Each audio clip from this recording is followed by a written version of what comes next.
UFC Fight Night Vegas 18, Overeem versus Volkov takes place a week from now, so I thought I'd go through the entire card, starting with the early prelims, ending with the main event, giving my prediction and breakdown for every single fight on the card, starting with the early prelim opener of Timo Valiev versus Martin Day.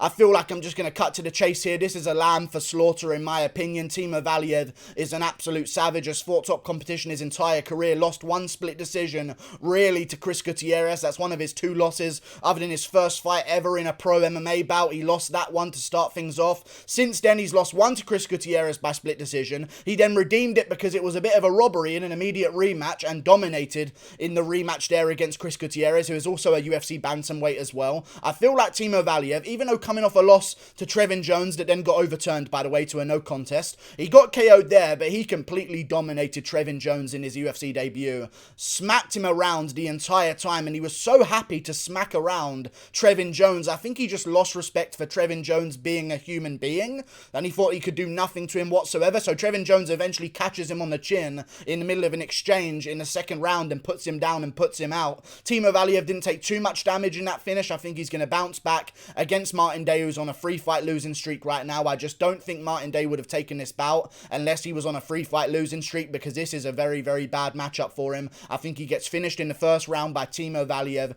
Absolute annihilation from the opening bell. I think Timo Valiev gets it done by first round TKO. Day would not have taken this fight, and I think he would have been cut if he said no as well. Short notice for Day. He loses this one by first round TKO. Moving on up the card, Youssef Zalal versus Seung-Woo Choi. An amazing bout at featherweight. Youssef Zalal, obviously coming off that loss to Ilia Topuria, but looked good before then. In fact, I was all over Youssef Zalal before then. He was fighting less than great competition in the UFC, but he fought some decent guys, won some close fights, looked very good, looked like he was improving as well, but then he came up against Ilia Topuria on short notice. In fact, he was supposed to fight Seung-Woo Choi before Choi pulled out and Ilia had to step in, and Seung-Woo Choi is now the guy who had a fight, and Youssef Zalal has stepped in on short notice. Youssef Zalal is the favourite here. I think this should be dead even. I'm going with the underdog in Seung-Woo Choi to get the upset against Youssef Zalal. He is a juicy underdog in my opinion, and I know he's lost two fights in the UFC so far, but he lost to Gavin Tucker and Movsar Evloev, who just put an absolute clinic in the grappling on him start to finish. I don't think Youssef Zalal has that ability in the offensive grappling to go out there and expose the ground game of Seung-Woo Choi, because I don't think he's been exposed. I think he just fought Gavin Tucker and Movsar Evloev, made it competitive on the feet. They had to shoot takedowns to get it done against him. That tells you about the stand-up of Seung-Woo Choi. He's got great stand-up. He was the 2010 World Muay Thai champion. He took a bronze medal there at 18 years of age. I think he's going to go out there. Decade of experience past the point where he was a bronze medalist in the world at Muay Thai. I think he pieces apart Youssef Zalal on the feet for the first two rounds, slows down in the third, and maybe Zalal could get it done there, but Zalal taking it on short notice, I don't even know if he gets it done in the third and has that chance to jump back on Woo Choi once he slows down a little bit. I think I might go with 30-27. Seung-Woo Choi chops at the legs early. I know we haven't seen him do too much of that in his career so far, but I feel like he's always worried about a guy trying to take him down. But against Youssef Zalal, I don't think he has to have that worry, because Zalal's a smaller guy by far, not the biggest of featherweights, not the most muscle-bound either, doesn't really have much finishing potential in that division, so I think Seung-Woo Choi is going to feel very comfortable on the feet in this fight and piece apart Youssef Zalal all three rounds in a competitive but clear win for Woo Choi as an underdog. I'm taking the underdog here in Woo Choi. He's going to get the job done. I like his range. He's got a reach advantage here by a bit. He's a very tall guy for the featherweight division as well, 6 foot tall. I think he gets it done over Zalal. Moving on up the card, Carol Rosa versus Jocelyn Edwards. Looking forward to this one again. Another short notice replacement. There's full of them on this card right now. A bunch of people jumping up to save the card. I appreciate every single one of them. I think Carol Rosa's just way too technical to lose to Jocelyn Edwards. I liked Jocelyn Edwards' debut. She'd actually looked pretty good on short notice against Yanan Wu and threw some good techniques, but just very, very sloppy in my opinion. I would have liked to have, for her to have taken some time away from the sport, worked on her game, and then come back 6 months later a new fighter and a much better one, because I think she's got a ton of potential for a young fighter in her career. But I think Carol Rosa right now, she's had the full camp. I think she's going to go out there and beat Jocelyn Edwards over the 3 rounds. Close fight, maybe 29-28, maybe Edwards gets a round or something like that in a close one. But Carol Rosa, in my opinion, the technique will reign supreme. She's got great technique. She's an amazing fighter in my opinion, and they're hard to come by in the women's divisions. No offense, but it's just the truth. I mean, it's very hard to find combine great technique, and I feel like Karol Rosa has that indeed. I think she's going to go quite far. She's also a young girl herself. I think she goes out there and beats the looping shots of Jocelyn Edwards with straight shots down the middle and wins 30-27 unanimous decision. Moving on, up the card, Ode Osborne versus Dennis Bondar. I think Dennis Bondar is going to win this one. He stepped in on short notice. Another one on this card, stepping up on short notice. Ode Osborne, I think, as well, stepped up on short notice to take this bout. I think both of them just got mismatched together to make this bout even happen on the card very recently. Ode Osborne, great fighter. Not really, though. He hasn't really beat anyone whatsoever, and Dennis Bondar has beat a couple of good guys. Not the best guys in the world, don't get me wrong, but he's beat some decent guys who have shown some trouble in fights with him. Some guys have had his back in certain fights. I've watched through a couple of them. He reverses out of position. He stays very calm when he's in bad situations, scrambles out of them, works his way on top in the grappling, seems very calm and patient on the feet as well. I think Ode Osborne has a good chance to go out there as an underdog, but they haven't really got him as an underdog here. These are pretty close odds. I'm going to go with Dennis Bondar. Getting the job done, stepping up. He's a very good fighter in the division. Catch weight bout of 140 pounds as well, because they both took it on short notice, and both of them are quite big for the division. I'm going to go with Dennis Bondar. I feel like in a fight where both of them are decent on the feet, Ode Osborne's a little bit wild, got submitted by Kelleher in the first round in his last bout. I think Dennis Bondar is going to be the difference maker here with a double leg that just changes the entire way the fight looks. Ode will throw a lot of crazy stuff in the first round, as he always does. I feel like that's going to backfire against Bondar, who's going to shoot straight underneath all of those wild shots that Ode Osborne throws and get him out of there in decision fashion by controlling him on the ground. Maybe get a submission in the second round. I'll go with a late submission in the second half of the fight for Dennis Bondar via an arm triangle. That's how he got it done against one of the best wins of his career, against a guy who was 7-1 at the time. I think he gets it done that way again via arm triangle in the second round, in the late second. I think Ode Osborne throws a bunch of wild stuff.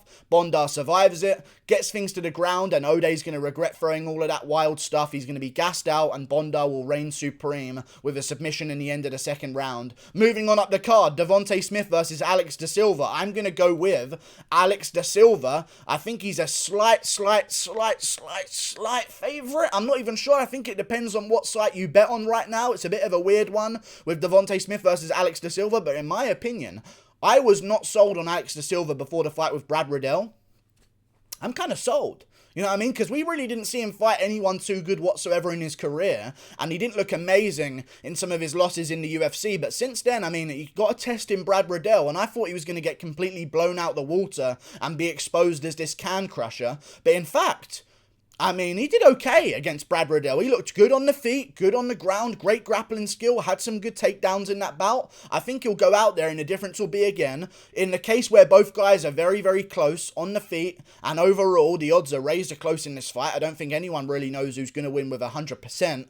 I think the difference maker is going to be the options of Alex da Silva. He's got the takedowns. He's held down a bunch of good guys in his career so far and had good grappling moments against a lot of opponents in the UFC. Even though in those fights he may have lost, he had some good moments in there with some grappling. I think he can go out there and make Devonte Smith think about the takedown. I think that's going to be the difference. I think they're very, very equal. I don't mind who you pick in this one, but I'm going to give the edge to Alex da Silva purely because he has an option to change things up if it doesn't go well for him. And also, Devonte Smith in his last fight to Kamaru Worthy ages ago, he's very good. He was very touted. He hasn't really beaten anyone too good in the UFC career so far.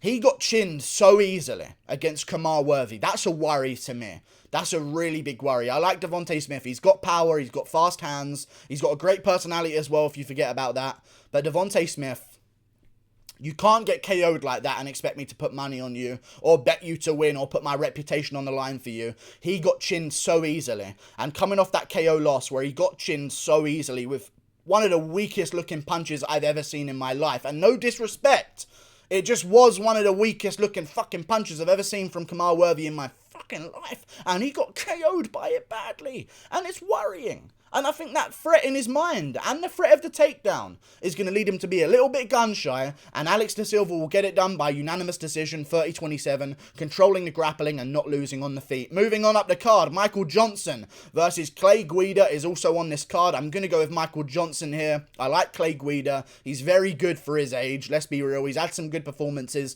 in his career, even gave Bobby Green a bit of a tough fight with some grappling situations. I think Michael Johnson's grappling is good enough to stuff the takedown takedowns of Clay Guida at this point in Guida's career. I believe he's 39 years of age compared to the 34-year-old of Michael Johnson. Both guys have absolutely horrendous looking records, especially Michael Johnson, but Johnson has beaten Poirier and Tony Ferguson. Like, Johnson has some very, very underrated wins, and training with guys like Usman trying to take you down non-stop. I don't see Guida getting it done and manhandling you. I'm going to go with Michael Johnson here, getting it done. He didn't take any damage in his last bout against Thiago Moises. He got submitted. He was winning the whole first round before that as well. I think he goes out there, lands big shots early, and finishes Clay Guida by TKO, and after this one, I think it's time to say Guida, go back to being a fucking carpenter. I think he's going to lose in brutal fashion in the early rounds. Michael Johnson gets the KO win, and Guida thinks about retirement afterwards. I think he should retire. Johnson gets it done by first or second round TKO. Guida's just too open to getting hit with that head first style, and I think in his old age, you can't run into shots like that against Michael Johnson. He's got power at lightweight. He's got the reach. I think he's just a little bit too fast with the hands, and I think he flattens Guida out cold in the first or second round. Moving on up the card, Mike Rodriguez versus Danilo Marquez. I'm going to go with Mike Rodriguez here. Danilo Marquez has fought absolutely nobody. He beat Kadis Ibragimov in his UFC debut when he was on a 3-fight losing streak or a 2-fight losing streak. Whatever it was, he got given a little bit of a softball in his UFC debut. He's an older guy. I like Mike Rodriguez. He beat Ed Herman, let's be real. I know he got Kimura'd at the end of that fight, but he finished Ed Herman by body shots in the clinch. He also did the same thing more recently to, I believe it was Klidson Farias Diabriu, or no, I'm thinking of Jamahal Hill, sorry. No, he did it to Marcin Prachnio. He destroyed in the first round, and Prachnio's bounced back to beat a guy in Khalil Roundtree Jr. So I like Mike Rodriguez here. I know he got KO'd by Doughton Young, but I think he's shown great knees to the body in his career and great clinch control, and he's shown it against Adam Milstead as well. He got another KO with knees to the body in the UFC. He's had experience in the UFC. He's got the job done by flying knee on the Contender Series as well. I think his knees are one of his most deadly weapons, and I just see the older Danilo Marquez looking for takedowns, looking for grappling, getting controlled in the clinch by just a bigger man in Mike Rodriguez that has a sizable reach advantage in this one as well. And I think Mike Rodriguez goes out there and gets the job done by first or second round TKO. I'll say late first round TKO by knees to the body in the clinch. Being younger, being more explosive, being stronger in the clinch, I think he manhandles Danilo Marquez around and blasts knees to the body until it's all over. Mike Rodriguez gets it done. Moving on up the card, Molly McCann versus Lara Procopio. I might go with... I worry here. I really do worry here in this prediction because I think Lara Procopio is pretty good. In all honesty, I think she's very good. She did a very amazing fight with Carol Rosa in her debut. She's a very young girl. I think I'm going to take the underdog here in Lara Procopio to get the job done against Molly McCann. I like Molly McCann. I just haven't seen too much involvement in her game so far. She could go out there and... This is women's MMA, so she could just go out there and dunk over Lara Procopio in the first round, and it turns out Procopio has no takedown defense whatsoever, and it hurts me that I know that could be a possibility here. But in women's MMA, if I like an underdog, I'm picking the underdog because there's no fucking way of knowing who wins anyway. So I'm going to go with Lara Procopio in a juicy underdog win. I think she's good enough to get it done against Molly McCann. She's got great stand-up. She's got a ridiculous reach advantage here as well over Molly McCann. I think she's going to use that to full effect. I think, what is it, 5.5 reach advantage for Procopio. She just went to a split decision, with Carol Rosa. A very close fight. I thought she lost the first and third round of that pretty clearly, but won herself the second maybe. It was a close fight overall. I don't know who gave it to Lara Procopio, but it was a very good one, and I think she's 25. She's taken a lot of time off since that bout to improve. I like that sign. I think she goes out there, and if she can stuff the takedowns, I think she's going to beat Molly McCann with great technique down the center with that reach advantage. She gets the job done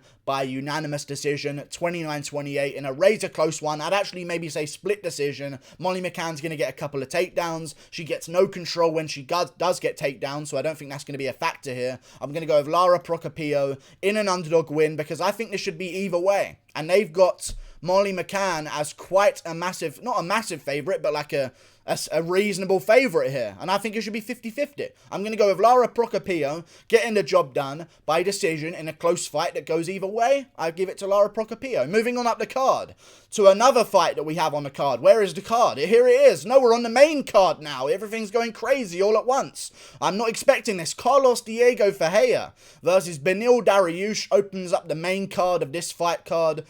I don't know why it opens up the main card. This should be a feature fight in my opinion. But Carlos Diego Ferreira versus Beneil Dariush. Ah, for fuck's sake. Fuck's sake, man. I'm going to go with Beneil Dariush, I feel like, okay? And that is very on the spot because this is a very even bout. But they have Diego Ferreira as a favourite. I think it should be 50-50. This is a very close one. I know I'm playing the fence here quite a bit, but I genuinely feel like a lot of these fights on the card are very close to pick between, especially some of these close odds ones. I'm going to go with Beneil Dariush, man. Younger, more active, beat 2 guys this year. One in March where there was a crowd, and then one I believe it was in August. He beat Scott Holtzman, or maybe in July or September even, around that date. I think he's got great hands. I really rate Beneil Dariush, and I feel like no one else does. I like Carlos Diego Ferreira. He beat a lot of good guys, a lot of older guys that are maybe aging and past their prime. Pettis down at 155. I don't even know how much credit I give that win because it looked like Pettis just completely quit, in all honesty, in that fight. Just gave in to the pressure and said, this is too difficult. I haven't finished him early. I'm just going to give up and take the L. I just feel like Beneil Dariush isn't going to be that guy. He's got great grappling. I don't see him being submitted. I see this being a stand-up fight, and I'll tell you this.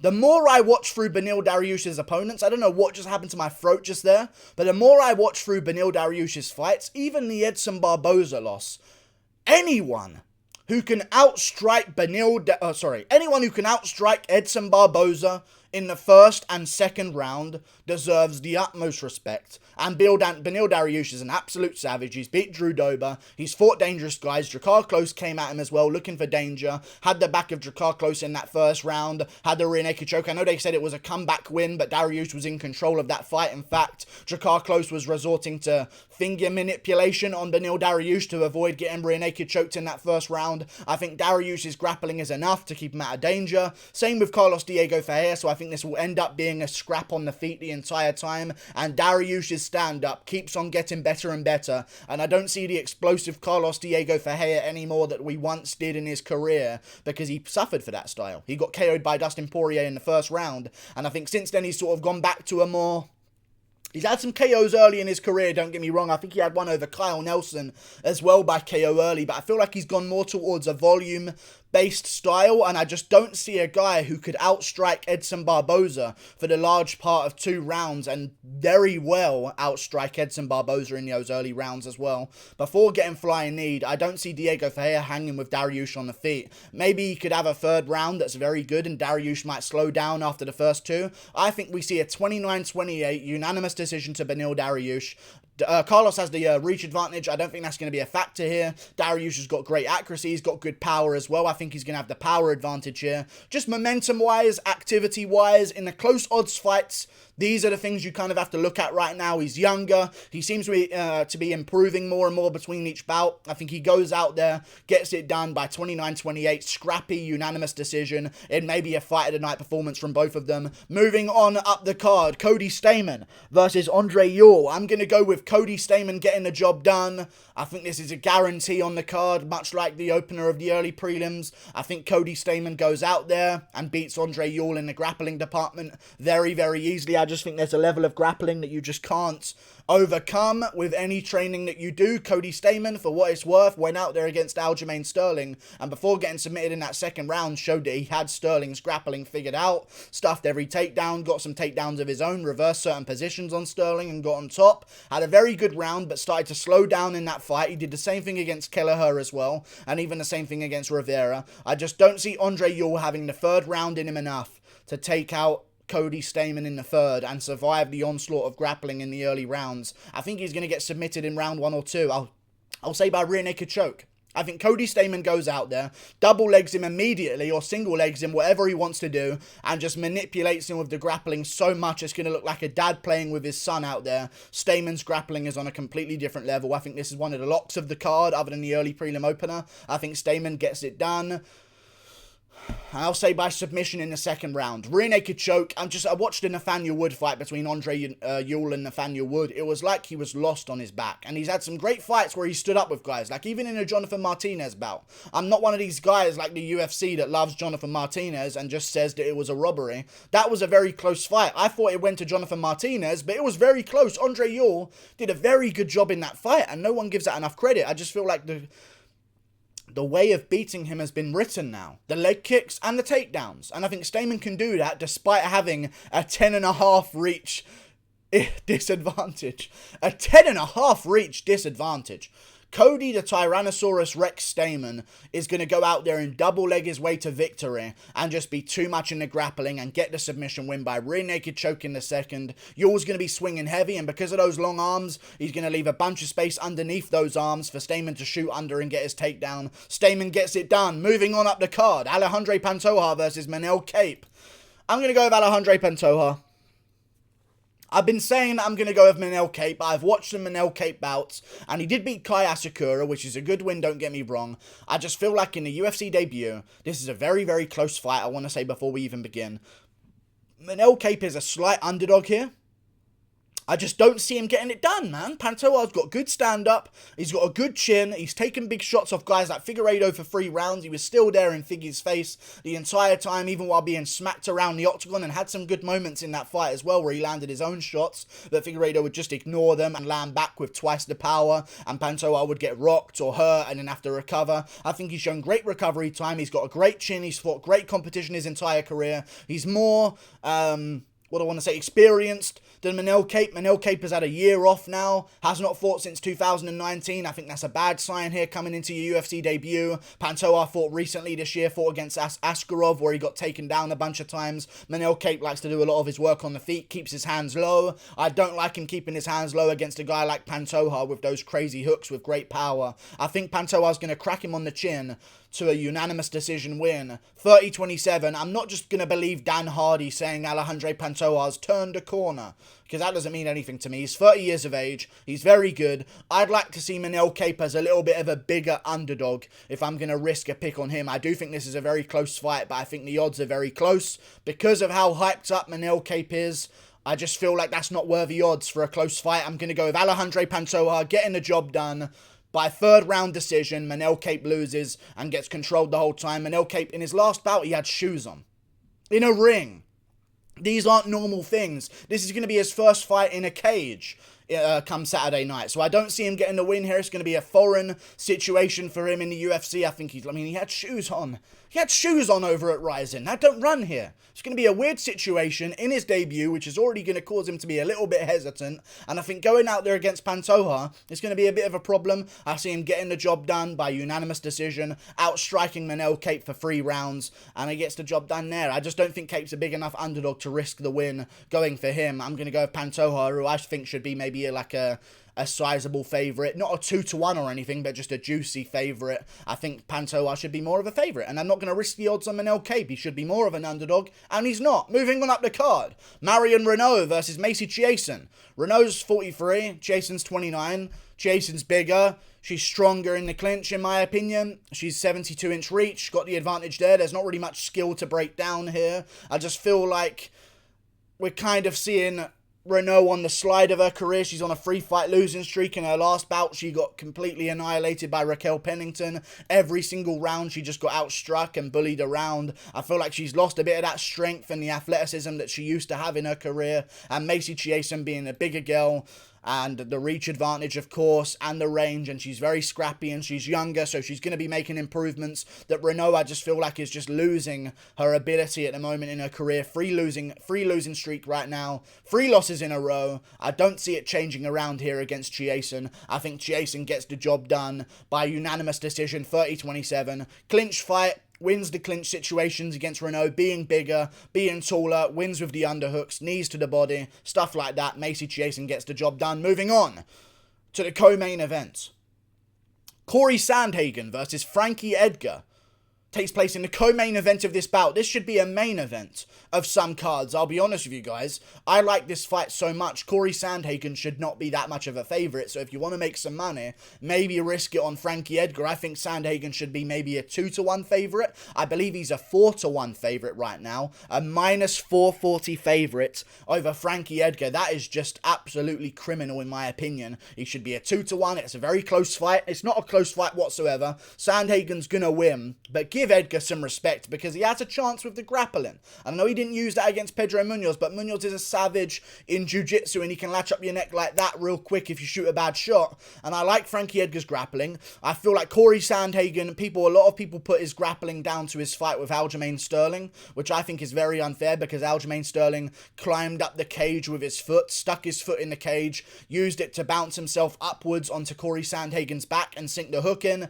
Very illegal move from Aljamain Sterling, but no one cares. Let's move on. I'm not going to keep talking about it. Cory Sandhagen, I think he probably would have lost that one anyway, even how quickly he was put away after Aljo did eventually get his back. I think Cory Sandhagen wins this one, however. Too tall, too rangy for Frankie Edgar, and it's not just about his reach, because he's only got a 70-inch reach here, and Edgar's got a 68-inch. It's his legs as well. The kicks out there from Sandhagen. I think he goes out there with a bit more of a kicking game. Front kicks, question mark kicks. I think he head kicked TKO's Frankie Edgar in the second round. They've got 3 rounds, which I think favours Cory Sandhagen, because Edgar, as we know, is a bit of a grinder. He likes to come on later in the fights to get his grappling game on, and Sandhagen, I think in a 3-rounder, is going to be confident to exert as much energy as he wants to divert the takedowns without having to worry about stuffing him in rounds 4 and 5. The 3 rounds give Sandhagen peace of mind, and I think he just pieces apart Edgar in the first 3, schooling him and finishing him in the late second by TKO with a head kick. After going to front kicks and leg kicks,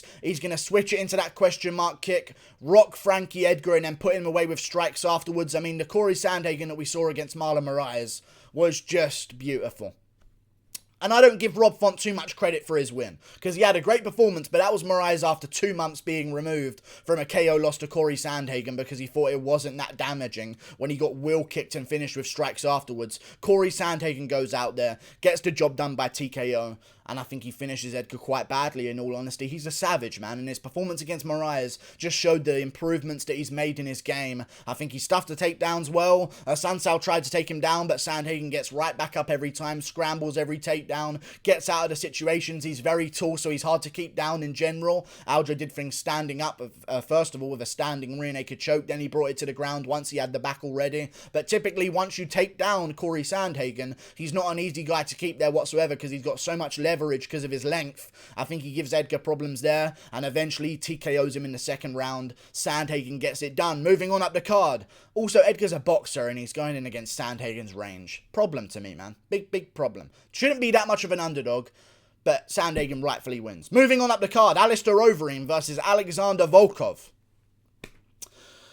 Seen a lot of people picking Overeem here. I don't like that. I like Overeem. I'm a fan of this one last run situation that he's on right now where he's beating a bunch of good guys. I consider the Rosenstruik fight a win as well. I really do. And I picked Rosenstruik to win that one by KO early, and he got it done in the later rounds, but I think that was a weird stoppage. The referee was worried about ruining a walk-off KO for Rosenstruik, so he stepped in early to avoid the awkwardness of ruining a walk-off KO. And Alistair Overeem won that fight overall. He had great grappling. I think Rosenstruik's grappling is soon to be kind of exposed again because it was so easy to get him down in that bout. Volkov's grappling was shown to be amazing against Curtis Blades in his last performance. His pacing is amazing as well. He's the much taller guy than Overeem. They both got similar reach, but Volkov smothers his work anyway, so I don't think it's going to be too much about the reach game in there. He's got great kicks, front kicks, leg kicks, knees up the middle, you name it. Volkov's got him. I like his versatility on the feet over Overeem. And I think where Overeem, if you look at all of his bouts against Spivak, against other fights that he's had, Olenek even in certain situations, even against Walt Harris, you find yourself in a situation with Overeem where he gets hit with a punch that doesn't even look that hard, and he's covering up against a cage. I understand that what he did against those other guys was very smart, but I also think it was very dumb of a Spivak to go out there and try and empty out against a cage against Alistair Overeem. What a silly move, and I picked the Reem to beat Spivak as well. I'm a big fan of Overeem. I think he's very good, but Volkov is very, very patient, and he takes his time, and I think if he cracks Overeem, because he does seem to be putting more into his punches now after that Walt Harris performance, I'll tell you this, in a stand-up bout with both of them, did you see Volkov in any trouble against Walt Harris? At all? Overeem got smacked around the first round, barely survived it because of a good referee, let's be real. Another referee could have stepped in there in the first round, the damage Overeem was taken. Eventually came back in the second to a gassed out Walt Harris. Volkov went out there against Walt Harris and walked through him like he was nothing. completely destroyed him, picked him apart, took him down in the second round with a front kick to the body that everyone thought was a groin shot when it was a clear front kick to the body. Amazing from Volkov. I think he's just amazing right now, and I think he's very good, and I think he's going to announce himself as one of those names in the heavyweight division to put towards another title elimination bout if he wins this one. Alistair Overeem is going to lose. I think he's going to shell up against the cage, and where other guys would have overthrown hooks to the face of Overeem, trying to catch him on the chin and put him out cold, Volkov's going to get Alistair Overeem against the cage after a shot, which Overeem does a lot in the early rounds, hoping that his opponent will gas out. And I think Volkov starts going for front kicks, starts going for uppercuts, starts going for jabs to the body, starts going to leg kicks. I think he just mixes it up too well. I don't see Overeem getting him down because Blaydes had trouble getting him down in the later rounds of their fight, and we saw what Blaydes did to Overeem in the grappling department. I mean, straight down every time, elbows smashing over the face. Blaydes had trouble with Volkov, had a good first 2 rounds, but in the third was very close. Round 4 was very close. I actually think Volkov won one of those later rounds as well. Very, very good performance by Volkov there to show that he can stuff a lot of takedowns, not be manhandled on the ground, and not leaving himself in bad positions on the ground as well, because it's one thing to stop a takedown or one thing to be safe on the ground, but if you're in full guard against a guy like Overeem, he's got those elbows. If you're in half guard with him, that's not a safe position either. You can't be in those positions at heavyweight, and Volkov just showed in his fight with Blaydes that even in the later rounds, for his first time in his career, he can go out there and survive positions on the ground and get back to his feet and land some good shots of his own. He's been, I think, 4th round before against Fabricio Verdum, won that fight by TKO. I just think he's going to school Overeem on the feet pretty badly and finish him by late 2nd round TKO, and I'm going to say by body shots. Overeem's very good. He's got a good clinch. Hard to use against a taller opponent by far. By the way, 6'7" here with Alexander Volkov. Very hard to get the clinch on him. Very hard to do any knees to the body against a guy like Alexander Volkov. I think that what Overeem does well is negated by what Volkov does well, which is great takedown defense, great clinch. You can't clinch him because he's so fucking big. Overeem likes to clinch. He likes to takedowns. I don't think he's going to be able to do either of them, and he's going to be stuck on the feet with Volkov in the early rounds. And I think where other guys overpoured on the pressure and gassed themselves out, Volkov's going to be patient and school Overeem and finish him in the 2nd round. I love Overeem. I'm sorry. I'm going with Alexander Volkov. 2nd round TKO, to the body shots, eventually he's finishing it upstairs. Another late round in the 2nd. Finish for Volkov, much like his Walt Harris performance. 2nd round TKO. Alexander Volkov gets it done. Moving on to nothing because the card is over. Like and subscribe. Click that button up there. Goodbye. I'll see you later. Thank you for watching. Toodle pip.